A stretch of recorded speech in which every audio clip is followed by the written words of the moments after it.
شعبي العزيز إلا شيء واحد، أننا علينا أن نقوم بمسيرة خضراء من شمال المغرب إلى جنوبه ومن شرق المغرب إلى غربه.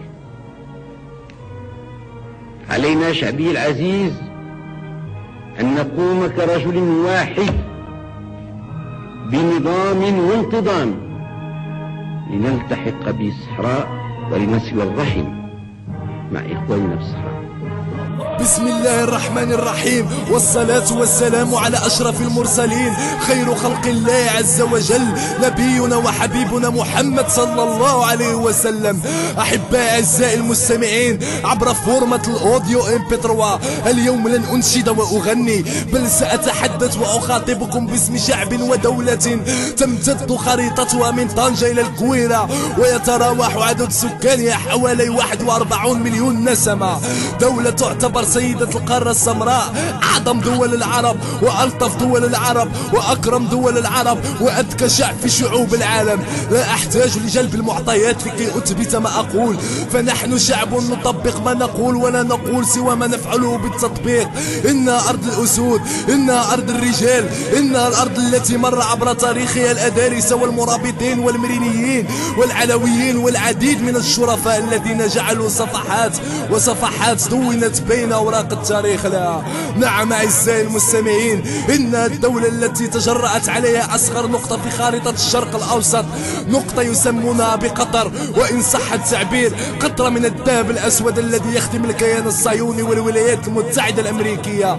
يا أغبى شعب في العالم، يا أغبى شعب في شعوب العالم، يا من ليست لكم حضارة تمثل 0.1% من الحضارة المغربية، يا من ليست لكم مدينة تمثل 0.01% من العاصمة العلمية الثقافية الموسيقية مثل المدينة العتيقة فاس، يا من ليست لكم مدينة تمثل 0.1% من عاصمة اقتصادية اسمها الذرة البيضاء أكبر ب3 مرات من نقطة اسمها قطر، يا من ليست لكم مدينة تمثل 0.01% من جمال عاصمة سياحية نجمة تشرق من البعيد اسمها مدينة مراكش الحمراء. عن أي مدن سأتحدث؟ عن أي مدن سأتكلم؟ هل سأتحدث عن طنجة العظيمة؟ هل سأتحدث عن أكادير الأروع؟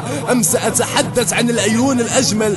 أم الداخلة والكويرة؟ هل سأتحدث عن وجدة وقنيطرة مكناس آسفي والحسيمة وإفران؟ أم سأتحدث عن العاصمة الإدارية للمملكة المغربية الشريفة الرباط والعديد ثم العديد من المدن الأخرى؟ عفوا قطر، ليس لك ما تقدمين للتاريخ سوى مدية المعاونة للكيان الصهيوني والولايات المتحدة.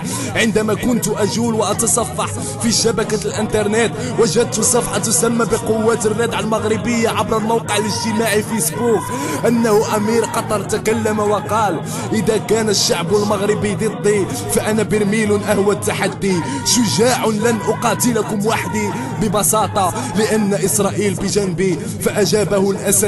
فأجابه الأسد بن الأسد المغربي قائلا: اسمع يا برميل الغباء، لقد حذفتم من الخريطة الصحراء وليس في غير الانتقام ردائي، سأهينكم كما فعل القذافي، فكلكم جردان من الألف إلى الياء، لا تفقهون شيئا من حروف اللهجاء، أهنتم بفعلكم شرف أسلافي وبذلك سرتم من الأعداء، ولن تفلتوا بفعلتكم النقراء لأن حب المغرب يجري في دمائي. صغرتم المغرب ودولتكم أصغر من الدار البيضاء، فكيف للأراضي أن تبلغ وسع السماء؟ ففعلكم ليس إلا فعل الجبناء ودولتكم أصل كل البهلاء. فلا تغتروا لو أوطأ رؤوس أبناء بلادي، فملء السنابل تنحني دون استعلاء، ولا تحاولوا رفع رؤوسكم الصلعاء،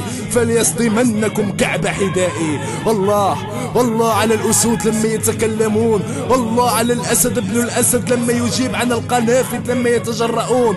هكذا هم الرجال، هكذا هم الأسود، هكذا هم المغاربة، هكذا هو الشعب الذي يعيش في دولة تنعم بالاستقرار الأحرار والأمان والوحدة الترابية على يد ملك ليس بسارق الأموال، بل هو بسارق القلوب المغاربة، بل هو بسارق حب شعب الذي أوفى له ولأسرته عبر ممر التاريخ، الشعب الذي تهتز مشاعره عند الاستماع لنشيد الوطن المغربي. ليس لكم حتى وطنيتنا، ليس لكم حتى وفاءنا، ليس لكم حبنا لملكنا، شئتم أم أبيتم أنتم وغيركم من المرتزقة.